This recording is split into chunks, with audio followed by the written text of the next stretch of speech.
You wouldn't know it to look at the sky. But something is seriously wrong with the universe. Astronomers have suspected it for some time. Now they're pretty sure. For one thing, the universe may be billions of years too young.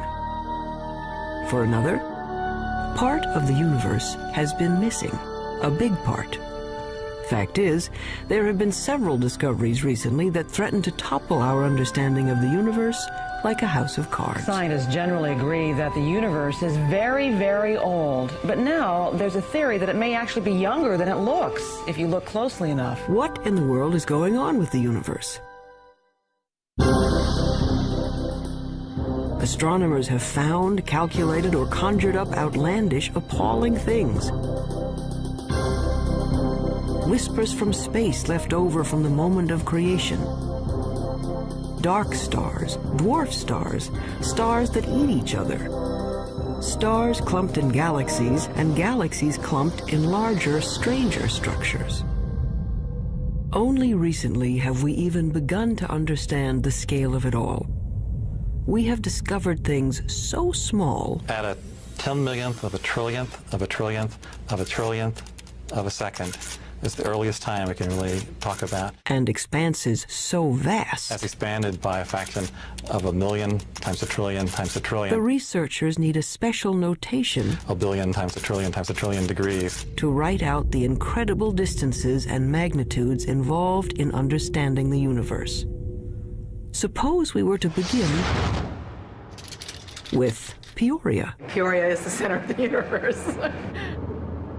Well, not exactly, but the director of the planetarium has built a scale model of the solar system in and around his Illinois city. How's it going, Dave? Morning, Phil. Morning. A little bit to the left. I think you missed a spot. A sunspot, There. get it? You got it. The sun in this model is 36 feet high. Mercury is closest to the sun, of course, just around the corner at the school supply store. On that scale, the Earth is 6 blocks away at the Amoco station. Earth is open 24 hours a day.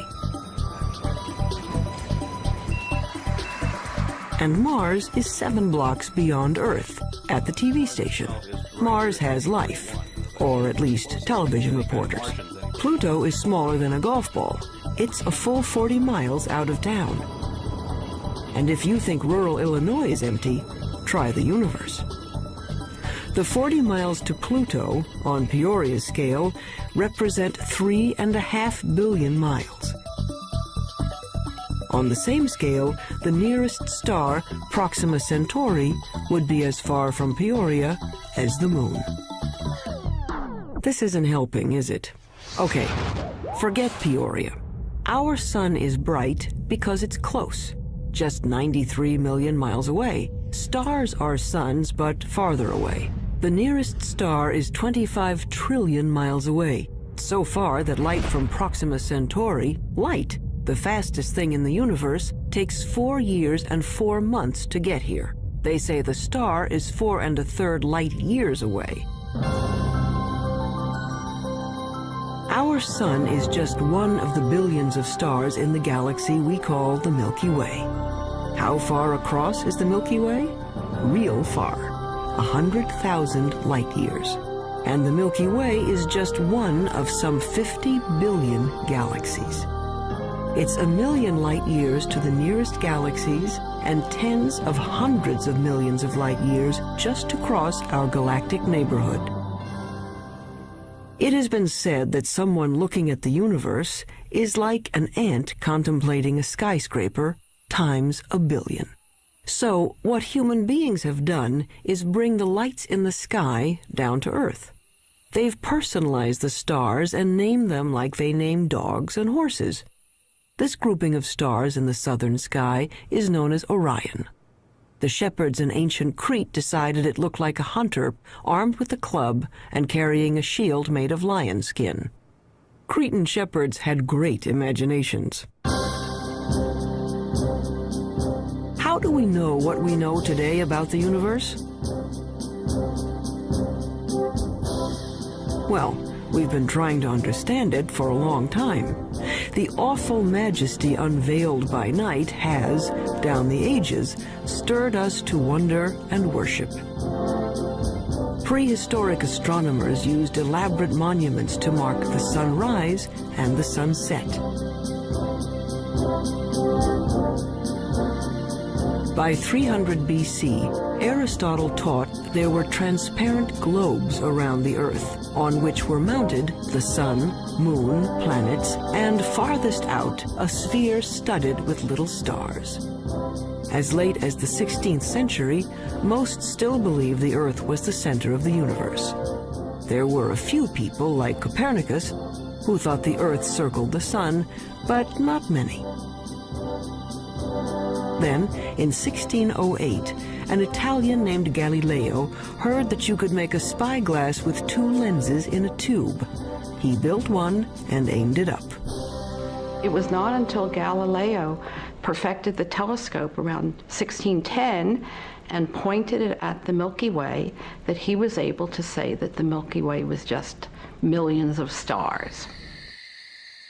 And if you take a pair of binoculars on a clear night and look at the Milky Way, you'll just see that it's nothing but stars and clusters of stars. Galileo's telescope magnified things about as much as a pair of binoculars, but that was enough. He saw that Venus had phases like the moon, that the sun had spots on it, and that the moon had mountains, and that Jupiter had 4 moons. Aristotle's perfect crystalline spheres were shattered, and the universe stopped being simple. And there were other strange things out there. Remember Orion? Well, down in the middle of his sword was a star that wouldn't focus to a bright point, no matter how powerful the telescope. The object came to be called a nebula, and over time, astronomers found many such fuzzy blotches in the sky. Fast forward a couple of centuries.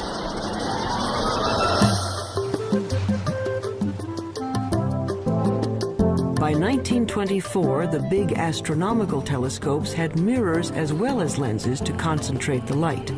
The one on Mount Wilson in Southern California had a collecting mirror 8 feet across. Images were captured on photographic plates in slow, careful time exposures. In the dark chill of the observatory dome, Edwin Hubble was studying a distinctive kind of star called a Cepheid variable.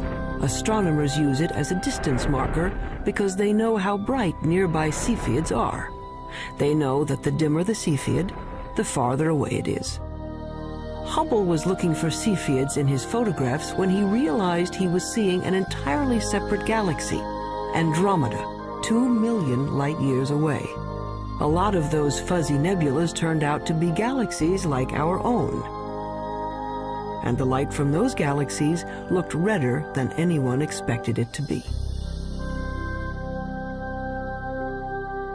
It's just like the pitch of a car engine. You know, as a car goes zooming by, you hear the engine kind of go With light, when something's coming toward you, the spectrum gets shifted toward the blue.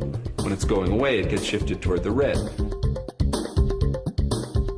It was Hubble who recognized the significance of the red shift in the light. All those galaxies must be moving away from one another at terrific speeds. The entire universe was growing.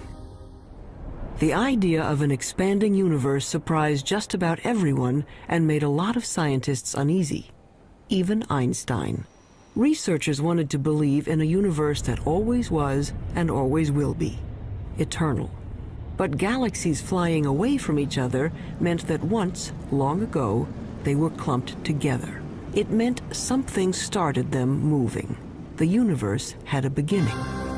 Today, it's called the Big Bang Theory. First, the universe was a bright, hot point, smaller than an atom. In the mother of all explosions, it started expanding. Eventually, the hydrogen gas in space cooled down and began to form stars and galaxies of stars. Galaxies flying outward, surfing along on the expansion of space itself. So now we can calculate the age of the universe. It's the kind of mathematics you do on a motor trip. If your speed is 30 miles an hour and you've traveled 60 miles, you can figure you've been traveling for 2 hours. The red shift tells us the speed of stars, and the milestone Cepheid stars tell us how far they've traveled. When astronomers divide it out, it says the Big Bang happened 15 to 20 billion years ago. Long ago and far away. So who cares? Well, we're answering one of the most fundamental questions that human beings can pose, and that is, how old is the universe that we live in? How did it begin? And what's its evolution? Those are major questions. Those are major philosophical questions, questions that religions have touched on, philosophy has touched on, physics is touching on, mathematics is touching on. And the people who are eventually going to come up with what is going to be accepted to be the right answer will make history of a kind. They will have contributed significantly to human knowledge. That, I think, is why it's such an important set of questions. And there's been a growing sense, as the millennium approaches its end, that the right answer is on the tip of our tongues, so to speak.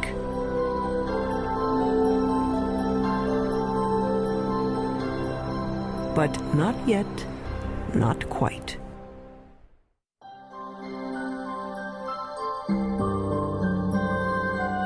Today's stargazers usually head for the hills. Hawaii's Mauna Kea, the Chilean Andes, Arizona's Mount Hopkins. Robert Kirshner works 8,500 feet up, hunting dying stars. I really like coming to the mountain. I like getting away from all the 100 distractions that you have when you're busy, and people are coming in to see you about all kinds of things, and the makeup exam and all that kind of stuff. And to just concentrate for a couple of days only on the scientific investigation, only on what you're trying to do, it's very, very good. Light pollution has chased astronomers out of the cities to lonely vigils in remote locations. Kirshner watches for the sudden flare-up that means a star has exploded, a supernova, or its smaller cousin, a nova. The kinds of things I'm working on, these supernovae, which are events that come and go, if you don't get it this year or this month, that one is gone. You just lose the chance.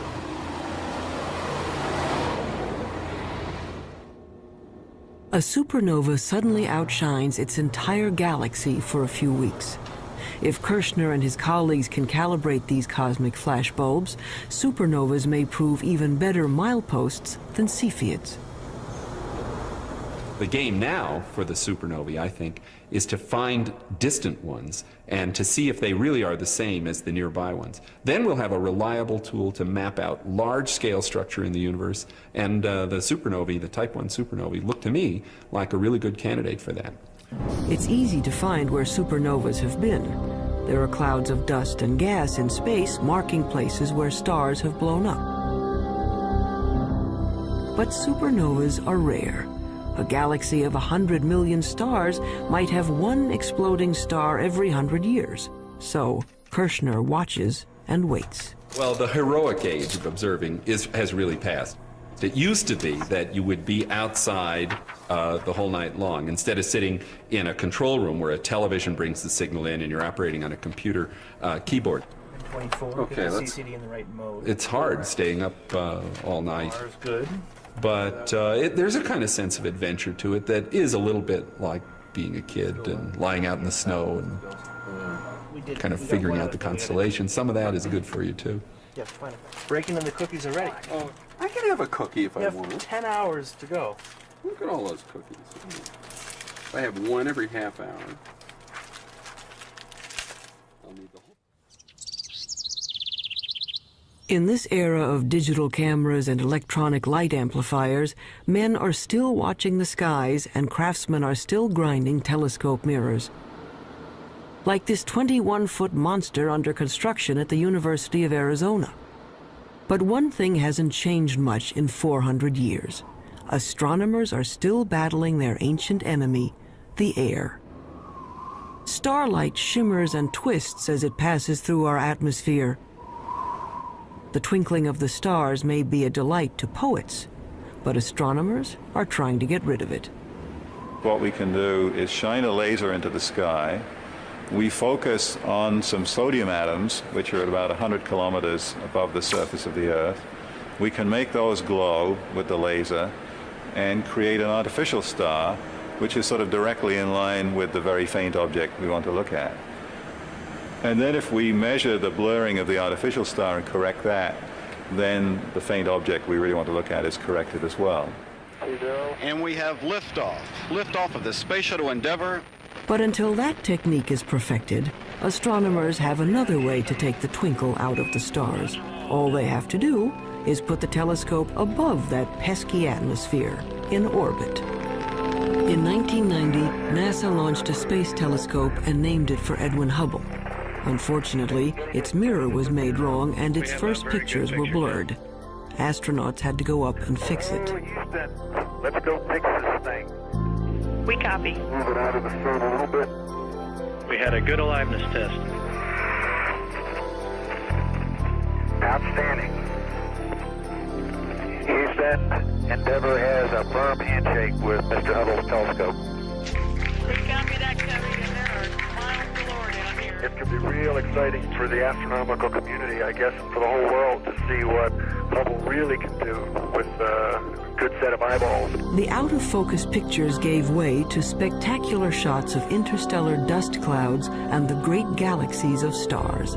In just one bit of the sky, a tiny patch that could be blocked by a grain of sand held at arm's length, astronomers found 2,000 galaxies. They were seeing better than they ever could before. So one way of looking at it is if there was a firefly in Tokyo, and here we are in Washington looking at it, we could tell if there was another firefly 10 feet away, we'd actually be able to distinguish them. In 1994, at the Space Telescope Science Institute in Baltimore, astronomer Wendy Friedman was using the newfound clarity of the Hubble to observe the heavens and stumbled into the cosmological controversy of the decade. Yeah, I just wanted to ask you not to break out any observations until I give you a clear. So when were these images taken? She and her team, like Edwin Hubble before them, were looking at those milestone stars. My cosmic rays aren't nearly as apparent. For our work, we need a telescope out in space because what we're after is a certain kind of star. It's called a Cepheid. And we have to be able to detect that kind of star against the background of a galaxy. And the Earth's atmosphere smears and blurs our view, and we can't detect those stars. Friedman got the best readings yet on Cepheids in a neighboring galaxy, and a measurement of its distance. Using the redshift speedometer, she calculated a new age for the universe. Our preliminary measurements indicate that the age of the universe is somewhere in the range from 8 to 12 billion years. And that immediately brings about a conflict with other ages that have been measured. That's a problem. Her universe is younger than some stars, and the age dating of stars is very accurate. Scientists can read a star's chemical changes like a clock. When we look at a cluster of stars, hundreds or thousands, it doesn't really matter. What we have to do is go in and measure the brightness of the brightest star that's left in the cluster, that's still burning hydrogen in its core. And that star is the minute hand on the clock, because that's the star that is closest to burning out its hydrogen, closest to ending its life, and that's a direct measure of the age of the cluster. But unfortunately, the star clock has been running 6 billion years longer than Friedman's universe. But we're looking at globular star clusters, 100,000 to 1 million stars, and they're being age dated by several very reputable groups of physicists, astronomers, and they're all coming up with ages 17, 18, 19 billion years. That's a problem. We're very close to having a kind of contradiction between the ages of the stars and the age of the universe. This would be quite embarrassing, because you really shouldn't be older than your mother.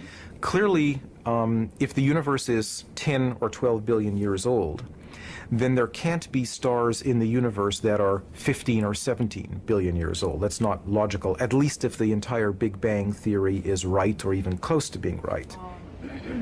Wendy Friedman is well aware of the dilemma. She knows that, like many other puzzles about the universe, this one will probably be around for a while. I think anytime you get a new tool, you get data that are of better quality than were possible to obtain in the past. Yeah. You learn new things and yes, sometimes leads to confusion because there aren't answers for all of the questions that are being raised. But it's a healthy aspect of science and how science proceeds.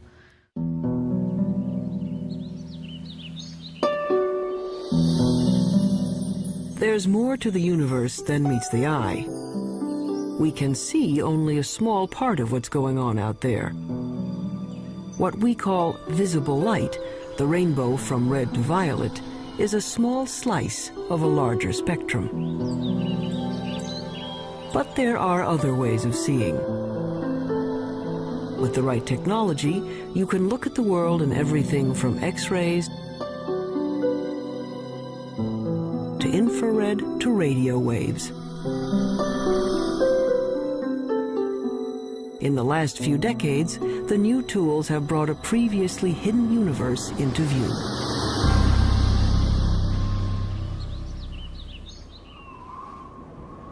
Take the sun. Nothing to do but roll around heaven all day, right? But by using the X-ray part of the spectrum, astronomers can see the sun is a very busy place. Pictures made by X-ray detectors show there's a cauldron of nuclear reactions boiling beneath its surface. Using film sensitive to ultraviolet, we can see great plumes of superheated gases rising from the sun's surface. Our well-behaved, friendly neighborhood star is a continuing, self-contained thermonuclear explosion. It's in high-energy astronomy where you really see that the universe is a violent place. It's not just made up of these good citizen stars that sit quietly fusing their hydrogen into helium. NASA is looking at the lower end of the spectrum, infrared light. Infrared is absorbed by moisture in the Earth's atmosphere. So infrared telescopes are mounted on planes to lift them above the clouds.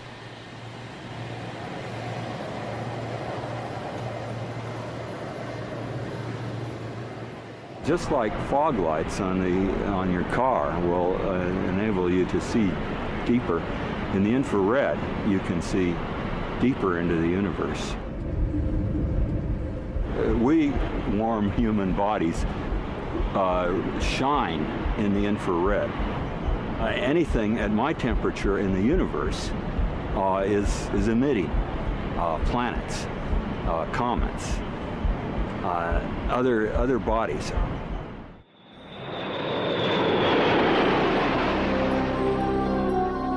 The star-forming regions of the universe are often hidden from view by dust clouds, until infrared astronomy allowed us a way in. Now we can see clouds of frigid hydrogen gas condensing and starting to heat up as stars. The sky in the infrared is a strange and wonderful place. Once we learned where to look, we could peek into these stellar nurseries and snap some baby pictures. This is Hubble's view of the Eagle Nebula. The bright spots on the edge of these monstrous pillars of gas are brand new suns.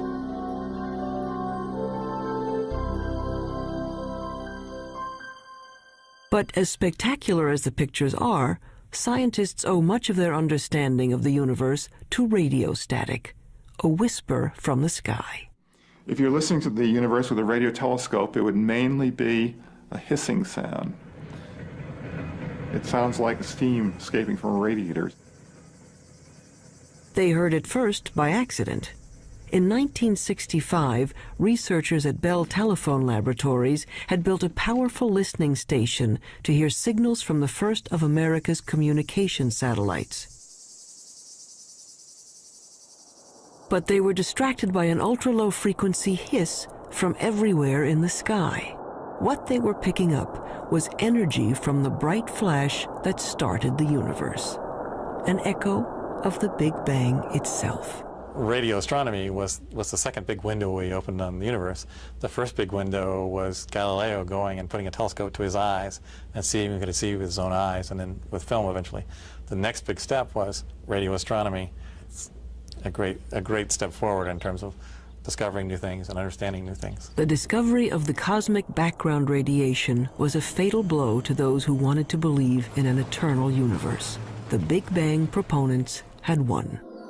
But the cosmic background radiation seemed to be smooth and even, coming from everywhere in the sky. Just what you'd expect from a universe that began from a single point. But then, why weren't the stars spread evenly through space? Galaxies should be moving steadily outward as the universe expands. Each should be moving away from all others like raisins in a rising loaf of bread. Astronomers had thought that the universe was sort of expanding uniformly and the galaxies were just going along, and that the only motion we should see is the Earth going around the sun and the sun going around the galaxy. But in fact, what we saw was that the largest motion of all was the galaxy itself moving. And that really surprised astronomers, and the only conclusion we could come to was that something was causing the galaxy to move away from just the simple expansion of the universe.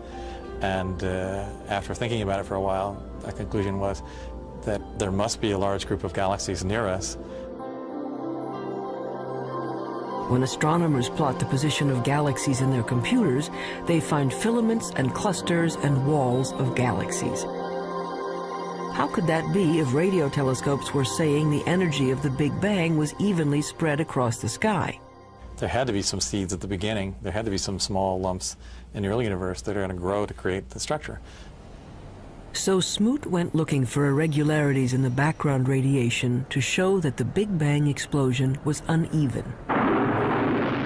In 1989, his instrument package went up on a satellite, the Cosmic Background Explorer.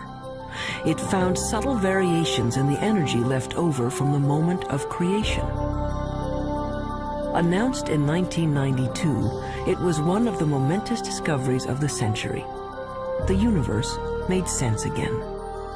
Smoot later told the press these wrinkles in the cosmic background radiation were the largest structures ever seen and the oldest. He told reporters that it was like seeing God. And that's the one that the press grabbed on because that's the one people could relate to. And that got spread all over and got much more attention, including people from philosophy and religion coming in and asking questions. But if researchers could finally explain why there are stars and galaxies and collections of galaxies, that didn't solve their other major problem. It's a little like the old childhood rhyme. The other day upon the stair, I met a man who wasn't there. He wasn't there again today. Oh, how I wish he'd stay away. The problem is that we know that at least 90% of the universe is something we don't know what it is. In the late 1970s, astronomer Vera Rubin and her associates noticed something peculiar on the outer edges of spiral galaxies like our own. Like flotsam caught in a whirlpool, stars on the fringes of galaxies should be moving more slowly than stars at the center.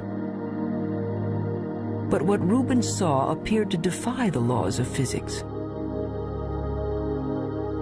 The stars on the edge were moving just as fast as those in the middle. We live, sort of 2/3 of the way, we being the Earth, about 2/3 of the way out from the center of our galaxy, and we're orbiting at 500,000 miles an hour. That's pretty fast. Faster than it should be. Such velocities could only be caused by an enormous gravitational pull, which requires more matter than anyone had detected out there. A lot more. It was a shock to learn that when we were studying the universe, we really weren't studying the universe. We were studying just the 5 or 10% of it that was luminous. So it's like, I don't know, trying to study the Earth and just looking at Pennsylvania. All the things we have ever observed in the universe, the planets, the stars, the galaxies, the clusters of galaxies, make up 10% of the universe, maybe less. Early efforts to track down the missing matter failed. They call the 90% that is not visible dark matter. But no one knew what it was. Maybe dead dark stars, or some kind of cosmic dirt, or maybe a whole lot of something extremely small is filling space.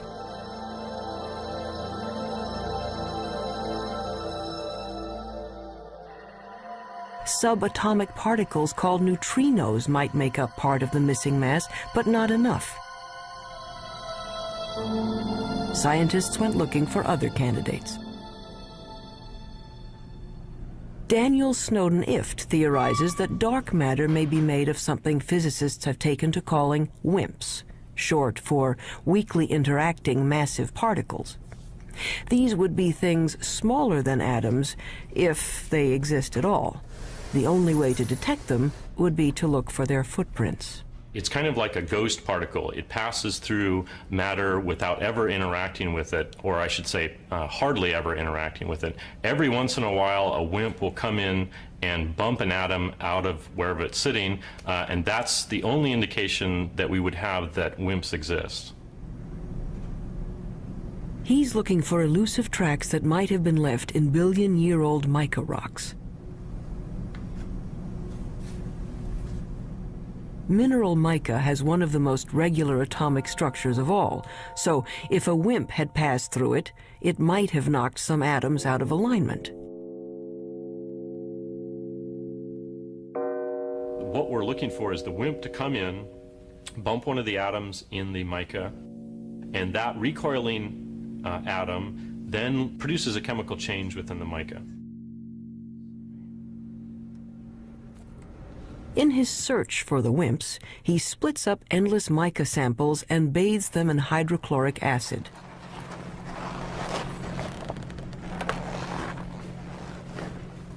It's a little bit like developing a photograph. The etched mica goes under a super microscope, which magnifies it 50 million times. Mica may be the perfect place for clues to the missing mass. Unfortunately, to date, Daniel Snowden-Ift hasn't found any WIMPs. Researchers stunned a 1996 meeting of astronomers when they announced they had found the dark matter, or at least some of it. They had picked up ripples in starlight caused by dwarf stars too dim to be seen directly. A halo of these objects surrounding galaxies would account for the missing part of the universe. To bug the physicists looking for WIMPs, the astronomers call these tiny dense stars machos, massive compact halo objects. The research to confirm the mysterious source of gravity goes on. I would like to think that in 10 years we know what the dark matter is, but I wouldn't bet very much money on it. But advances usually come in very surprising ways.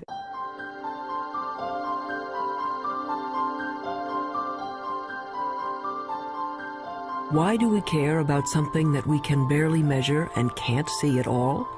Because it might tell us how the universe is going to end. Matter makes gravity, and gravity is the only thing that can act as a brake on the expansion started by the Big Bang. If there is not enough dark matter, the universe may go on expanding and cooling to end not in a bang, but a shiver. If there is enough dark matter, the expansion of the universe will coast to a stop and reverse, everything falling back together, till the Big Bang ends in a big crunch. And maybe, just possibly, a new Big Bang to start things up again.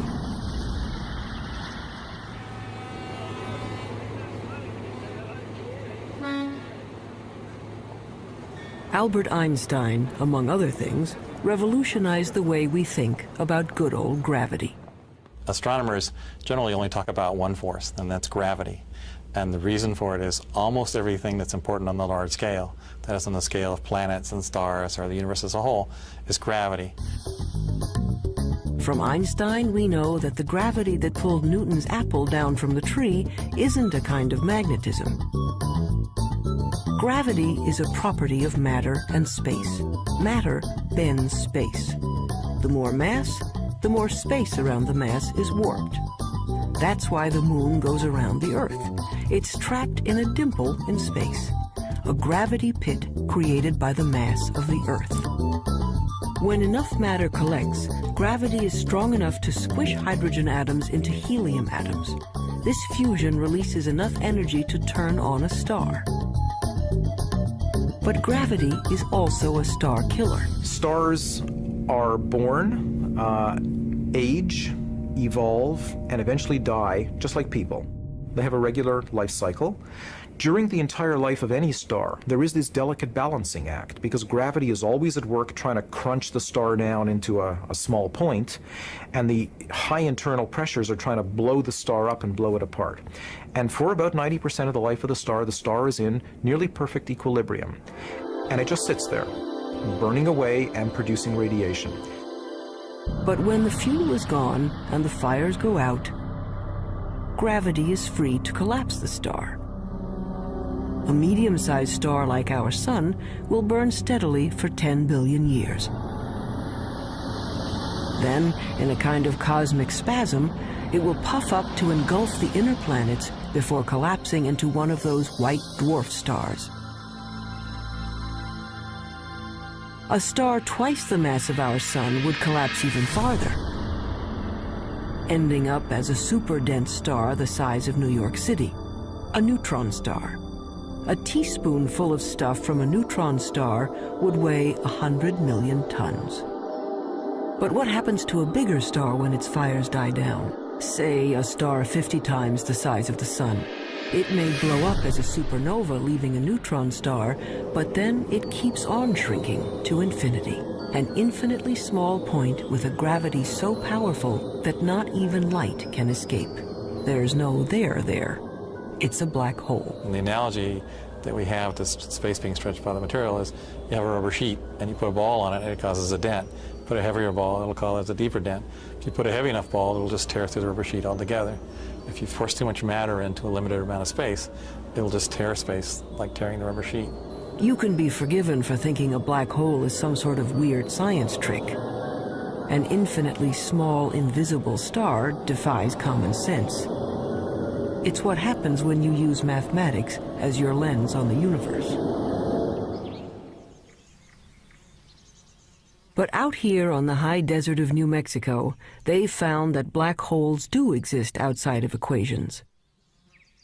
27 giant radio dish antennas, each 80 feet wide, are positioned over 13 miles to form a single huge radio telescope. They call this very large array of antennas the VLA, which stands for the Very Large Array of Antennas. James Moran is one of the world's foremost radio astronomers. The VLA has had a tremendous impact over the last 15 years. It's very important because it has tremendous versatility. This technique of radio interferometers was developed after World War II, but this is the first really big array. Dust obscures light rays, but this instrument can penetrate that dust because radio waves go right through the dust, and we can see down to the core of things that can't be seen in optical astronomy, for example. It turns out that a black hole can create radio signals as it sucks in matter. The signals can show up as a beam of microwaves, a microwave laser, or maser. Why you would find a maser in a black hole is a complete mystery. I don't think anybody would ever have predicted this. What we have found is that there's actually a very light molecular cloud in a disc shape. My friends refer to it as the maser frisbee. We didn't go looking there hoping to find something coming out of a very compact region around the black hole. It just plopped onto our computer printouts. A black hole can attract dust and gas in its neighborhood into a whirling disk of molecules. Those molecules release great bursts of radio energy as they are drawn in. There seem to be black holes made not from single stars, but from whole clusters of stars. They have a mass 100 million times that of our sun. But these monsters are still infinitely small points, capable of gobbling up other stars. But where does the stuff that falls into a black hole go? Does it just fall out of the universe? Possibly. Or it may pop up somewhere else in space. If you'll excuse an indelicate metaphor, there may be white holes regurgitating matter eaten by black holes in another part of the universe, a wormhole in the fabric of space and time, allowing you to go from one location to another without crossing the space in between. Or it might go to another universe entirely. Astronomy's reigning theoretical genius, Stephen Hawking, proposed that the black holes in our universe might well give birth to other universes. In fact, there might be any number of universes, like bubbles in the bath.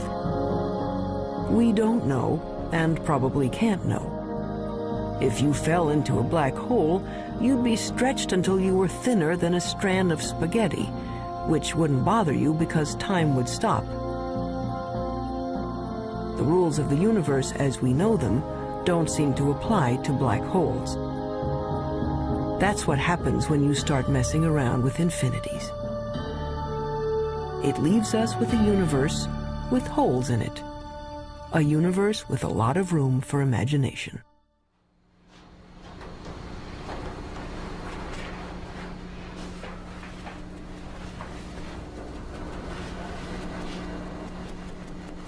On the sound stages of Paramount Pictures, a spin-off of one of the most durable shows in television history, Star Trek Voyager. Quiet on the stage. Anyone not ready? Roll, please. Action! I want a full systems report. And Mr. Kim, Mr. Tuvok, I want every iota of information that was recorded regarding this phenomenon. Let's see what you have, Mr. Kim. There. It's registering only on subspace bands. We don't even have it on long-range sensors yet. Verteron emanations. Tunneling secondary particles. It certainly looks like a wormhole. But is it stable enough for us to enter? And if it is, where does it lead? There is, of course, a 75% chance a wormhole will not lead to the Alpha Quadrant. Great. Changing Jennifer's mark. That'll be Jennifer's mark. Yes, I gave that to her. I changed it. Great. Real-world astronomers have confirmed now there are planets circling other suns. The problem is, we can't get to these other worlds in any reasonable amount of time. 20th century physics says nothing can go faster than the speed of light. You want black wrap that? Sure, go ahead. But that would be much too slow for a 24th century operation like Star Trek. The dramatic need of a television series called Star Trek is that we need to travel to a different planet every week. So Gene Roddenberry said, well, okay, we're going to have something that he called warp drive, which somehow warped space and let us travel through subspace. How does this work? We don't know. But nevertheless, we see it work every week, and hopefully the audience buys it. A lot of scientists love this show and have even written books showing how Star Trek physics might work. Take anyone? Felix, what happened to you? It's... After all, it wouldn't be science fiction if it didn't have science in it. Star Trek science advisor Michael Okuda. Our core fan audience is tremendously scientifically knowledgeable, and when we violate the laws of physics or the laws of physics according to Star Trek, they let us know, so they keep us honest. In the third season of the show, once we had a phaser come out of a photon torpedo port, something that I, to this day, don't know the difference between. And we got over 100 letters the next day. Any analysis yet, Ensign? Too far away. We'd have to be within 1,000 kilometers to get a detailed analysis. But that would mean a significant course change. Well, Mr. Kim, if there's even the possibility of finding a wormhole, I think we can afford a detour. Scientists take wormholes seriously enough that they have become an assignment in George Smoot's physics class. Given a wormhole a couple of miles across, students are asked to calculate what could pass through without being destroyed by gravitational tides. The smallest piece of electronics that wouldn't be torn apart in terms of going through this. And the answer was, it's something that's smaller than a chip, but it's roughly the size of a chip. And so, you know, in science fiction shows, they just show small wormholes that you go into, but in reality, the wormhole would have to be quite huge. But theoretically, at least, you could go someplace else in space or time. As far as physics goes, a wormhole is a loophole in the laws of the universe.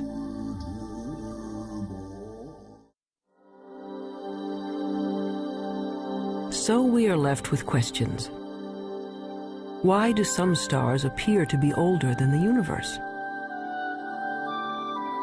Why do galaxies move as if there were something dark and huge out there? We're not making people live 200 years. We're not doubling the gross national product. What we are doing is enriching everybody's lives by trying to answer some of the questions that I think everybody's interested in. These are some of the oldest questions, children's questions. Where did we come from? Where are we going? Are there other worlds? What is outside the universe? What happened before the universe started? What happens after the universe ends? You want to find out, well, where does science end and where does philosophy take over? And it's not clear where they do. Modern astronomy is a young subject, and each time we get a new and better tool for looking into the void, we find surprises. More and more data that doesn't quite fit. And I think it's portrayed as if the field is in total confusion and chaos, and I think very often it appears that way at the forefront when things are not understood and there are unsolved problems. But progress is being made. The fact that we're able to take these subtle clues, that things you can barely measure with the biggest, most sophisticated instruments, and figure out that they are telling you about what the universe was like 15 billion years ago, I think that's a terrific thing. Why does the universe exist? Given the fact that it does exist, the fact that it is as exquisitely beautiful, as exquisitely tuned as it is, that it works as astonishingly well as it does, and that we, very tiny creatures on a rather remote planet, not in any special place in the universe, have been able to evolve in this universe and sense the universe, the entire universe around us, that we can sense that there are things out to 15 billion light years away from us. That to me is just a mind-boggling concept. We are the only star in the universe that we know about that has life, so perhaps that makes one feel a little more unique and life a little more precious thing, knowing that it doesn't seem to be that common. We are part of the universe. The material that we know, the matter we're made of, started out as atoms produced by exploding stars. I like very much the fact that every atom in our bodies has come from some star. If there were no stars, the universe would be all hydrogen and none of what we know would exist. And that's why it's not an exaggeration to say that human beings are stardust, because the iron in our blood and our hemoglobin and the calcium in our bones and all the other heavy elements in our body were created in supernova explosions. So in our quest to understand the universe, we come back to ourselves. If we are made from the elements of stars, aren't we then, in a way, the universe trying to understand itself? It's not quite what the ancients were talking about, but maybe we're in the center of the universe after all.